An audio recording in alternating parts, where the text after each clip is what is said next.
No se sabe qué le pasó al señor y todo lo que sucedió fue terriblemente mal.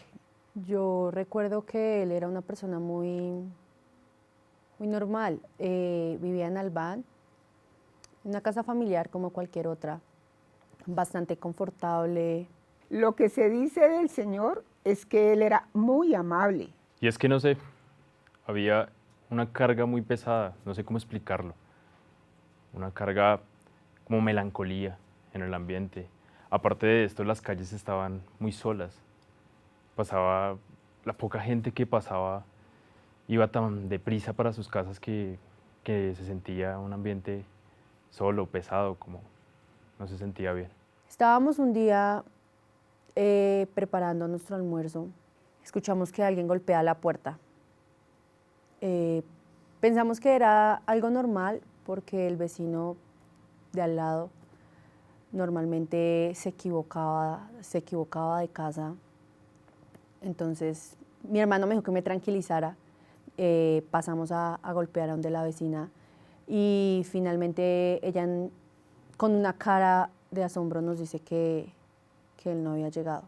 Él sencillamente llegó, golpeó, yo abrí, preguntó por mi esposo, pero se me hizo algo extraño.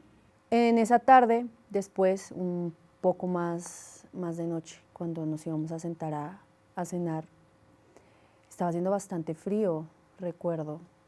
Se sentía la temperatura muy baja. Entonces, escuché un suspiro por parte de él y me había dado cuenta que se había cortado.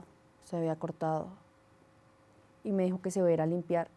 Él se va a limpiar al baño y cuando regresa me dice que no había sangre donde la había creído que la había derramado. Después de esa noche de despedir a su hermana, me contó que quiso ir a la ventana, pero estaba como empañada por el frío de la noche. Entonces él pasó su mano y acercó la cara para poder ver algo, pero por la nieblina de la noche no veía nada. Se concentró y puso sus manos a los lados y más allá pudo ver como una delgada vela roja con una llama naranja vivo. Y a pesar del frío que estaba haciendo, la llama no se apagaba, la llama permanecía encendida. Entonces, luego de esto decidió ir a la cama y no podía conciliar el sueño. Me decía que se sentía nervioso, que sentía una presión en el pecho que no lo dejaba respirar. Y durante toda la noche tuvo esta imagen en la cabeza hasta que por fin logró conciliar el sueño.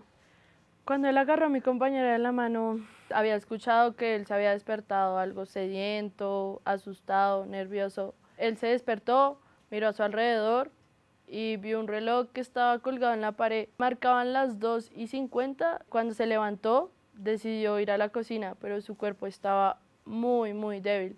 No podía caminar bien, sus piernas las arrastraba. Al salir del cuarto, el frío le penetró hasta los huesos, haciendo que le doliera hasta la herida que tenía en su mano. Al mirarse se dio cuenta que la tenía llena de sangre y que en su palma tenía marcado hasta el símbolo con el que tanto había soñado. Asustado, salió corriendo hacia la cocina, pero sintió que algo lo detuvo de golpe.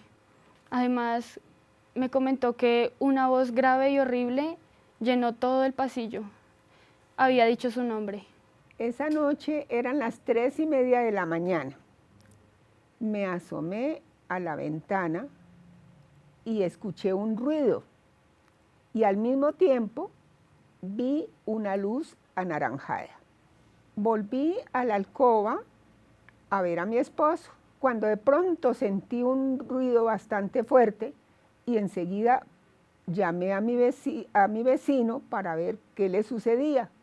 Él no me contestó. Lo que hice fue llamar a la policía. 15 minutos después de la llamada, llegamos a la casa.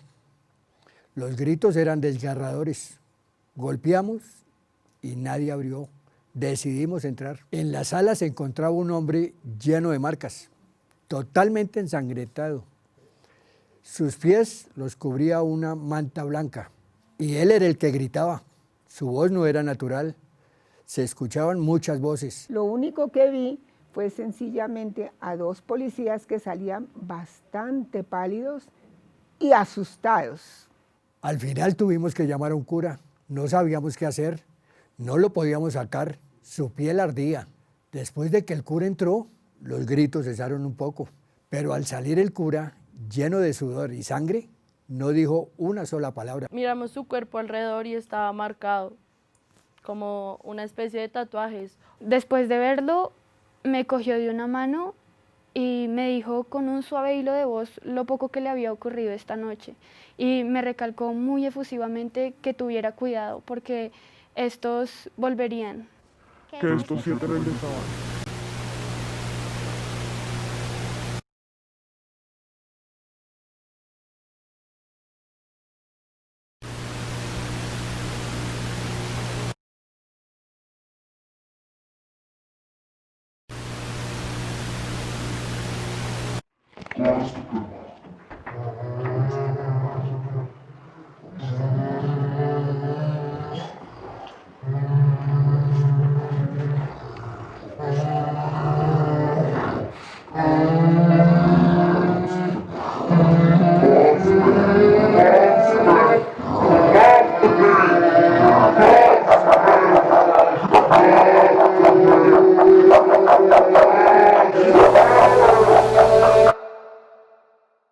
Las fuerzas diabólicas son formidables. Esas fuerzas son eternas y existen en la actualidad.